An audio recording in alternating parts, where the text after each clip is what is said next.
Assalamu alaikum student, this is your general science book. Open your chapter number 1. Chapter number 1 में हमने कल introduction देखा था science का। तो आज हमने जो देखना है वो देखना है साइंस की तारीख, कि साइंस क्या है। तो साइंस की तारीख में जो जो हमने टॉपिक है, इसमें जो जो शॉर्ट क्वेश्चंस आपके बनते हैं वो हमने करने हैं। इसमें साइंस इतनी ही कदीम है जितनी की तारीख। इंसान की तख्लीक के साथ ही साइंस की तारीख का आगाज़ हुआ। वक्त गुजरने के साथ साथ इंसान ने अपने गिरदोपेश की अशिया के बारे में जो कुछ भी सीखा या सिखाया, किसी न किसी तरह से उसने दरियाफ्त किया। इससे साइंस के इल्म में इजाफा होता चला गया। इंसान ने जब पहली मरतबा लकड़ी को जलाकर आग हासिल की तो कुदरती तौर पर जलने का अमल दरियाफ्त हुआ। इस अमल के साथ ही इंसान ने यह भी दरियाफ्त किया कि लकड़ी तो जलती है लेकिन पत्थर नहीं जलता। यानी साइंस की जो तारीख है वो इतनी ही पुरानी है जितना कि इंसान ने पहले अपने सर्वाइवल के लिए जब लकड़ी को जलाया और दो पत्थर आपस में रगड़े और आग पैदा हुई तो आग दरियाफ्त हुई। तो इंसान ने जब दो पत्थर आपस में रगड़े तो देखा कि आग तो पैदा होती है लेकिन पत्थर नहीं आपस में एक दूसरे के साथ जलते। लेकिन लकड़ी को अगर जलाया जाए तो लकड़ी जो है वो राख बन जाती है। इस तरह आग की दरियाफ्त हुई और साइंसी फतूहात का जो सिलसिला है, साइंसी दरियाफ्तों का जो सिलसिला है वो फिर निकलता चला आया।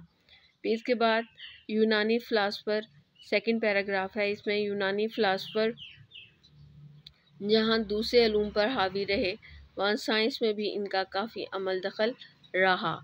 तो फिर उसके बाद फ़िलासफ़र ये 500 मसीह से साइंस में दिलचस्पी लेने लगे। ये लाइन आप अंडरलाइन करें MCQ के लिए। यूनानी नज़रियात की तजुर्बाती तस्दीक के कायल नहीं थे। इनका ख्याल था कि दुनिया में मौजूद तमाम चीज़ें 4 एलिमेंट से मिलकर बनी हैं, यानी हवा, पानी, मिट्टी और आग से बनी हैं। और इन 4 एलिमेंट्स के मुख्तलिफ तनासुब से एक शय दूसरी शय में तब्दील हो सकती है। यानी पहले जो फ़िलासफ़र सामने आए वो यूनानी फ़िलासफ़र थे। ये साइंटिस्ट नहीं थे, ये फ़िलासफ़र थे। इनका यह ख्याल था कि जो दुनिया है वो 4 एलिमेंट से मिलकर बनी है। वो 4 एलिमेंट कौन कौन से हैं? हवा, पानी, मिट्टी और आग। फिर हवा, पानी, मिट्टी, आग आपस में जब एक दूसरे के साथ मिलते हैं तो इनके नतीजे में बाकी दुनिया में जितनी भी चीज़ें मौजूद हैं वो तमाम की तमाम मार्ज वजूद में आई। इनकी एक ख़ास बात ये थी कि ये जो यूनानी फ़िलासफ़र थे ये इन्होंने बहुत इल्म को अरूज दिया, लेकिन ये तजर्बे के कायल नहीं थे। सिर्फ अपनी बातों से दलाइल देते थे और चीज़ों को साबित करते थे। फिर इसके बाद तीसरा एक दौर शुरू हुआ।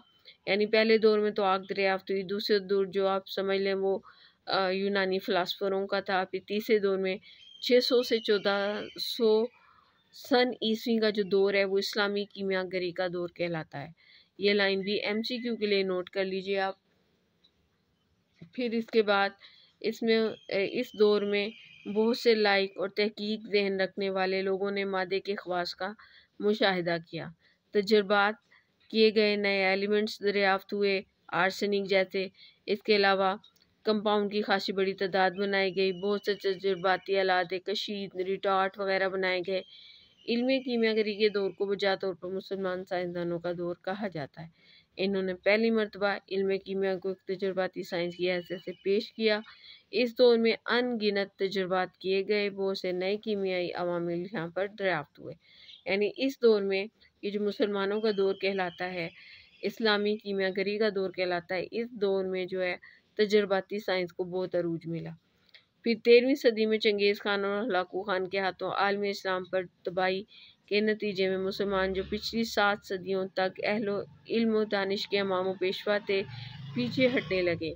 इनकी जगह मगरिब के साइंसदानों ने ले ली।